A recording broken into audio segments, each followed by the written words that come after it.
Monday morning, let's take a look at the newspaper front pages. And we are, of course, having a look now, firstly, at the business day. That's what we've got for you here on the screen. So, business day, ANC bulldozers party funds bill. That's what they are leading with this morning. So I am going to try my best to refresh my screen so I can read the small print, but I'm not winning at the moment, but I might in a second. So if you stand by me, I shall do it. ANC bulldozers party funding bill is the lead. The small print says, I got it. Okay, thank goodness.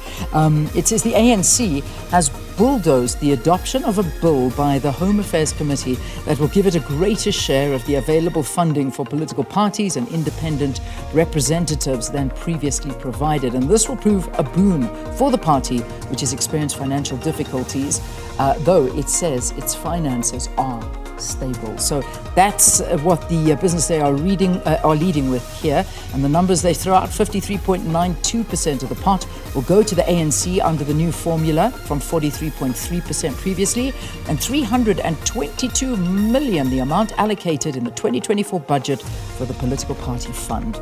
The big picture they've got there on the front page, the struggle continues. Mourners queue on Sunday at the, this is the Borisovskoye Cemetery in Moscow to visit the grave of Russian opposition politician Alexei Navalny. So that's their picture that they've got there.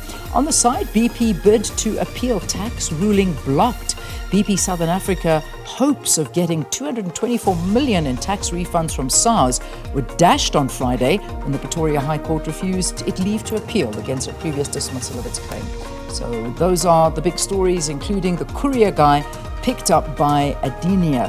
And that's a quick one to look at. Private equity firm Adenia Partners have acquired 100% of last mile delivery and express parcel server, the courier guy. So there we go. Moving on to the Star this morning, 1.3 million rand spent on 2 super fans to attend the Rugby World Cup. Now, a formal complaint will be filed about alleged misappropriation of funds by the Department of Sports, Arts and Culture. And the article goes on to say that while the Springboks will always be remembered for bringing home victory after the Rugby World Cup, taxpayers will have to dig deep in their pockets for the team's 2 super fans who were seen by millions to have been flying the South African flag high each time the Boks ran onto the field.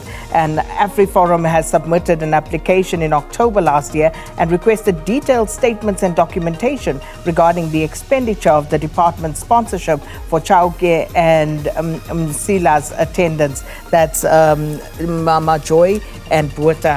And that story is what they're leading with. Then also, Premier Fishing refers matter to SABC. Premier announced on Friday that it is responding decisively to recent statements from its holding company regarding the misappropriation of funds from Premier Fishing's Mauritian bank account. Also, ANC in a quandary after damning report on election candidates with only 5 days left before the filing of national and provincial legislature candidates list to the IEC. The ANC has been left to ponder its immediate future following a damning ANC Integrity Commission report that has called for the removal of almost 100 corruption implicated leaders from its candidate list. All right, so quickly looking at the Citizen here, it says the ANC to chop top cadres. That's what their big story is, the lead there. The ruling party looks set to remove over 90 top members, as you said, SK also covered there in the Star, as candidates for Parliament after the Integrity Commission red flags them for involvement in graft and capture. The names include former Health Minister Zweli Mkhize and Sports and Arts Minister Zizi Kodwa. Cash-in bags for Government Minister, National Assembly Speaker. Here's a story that came out. National Assembly Speaker Nosifima Mapisa Ngakula under 2.3 million bribe cloud. And the IEC ready for deep fakes in the poll. Joint initiative called Padre, allows voters to fact-check dark. And yeah, just finally there's Sowetan and their lead story, we begged them to stop. Puseletso Zulu lies in hospital after being assaulted by a mob in Diep Kloof.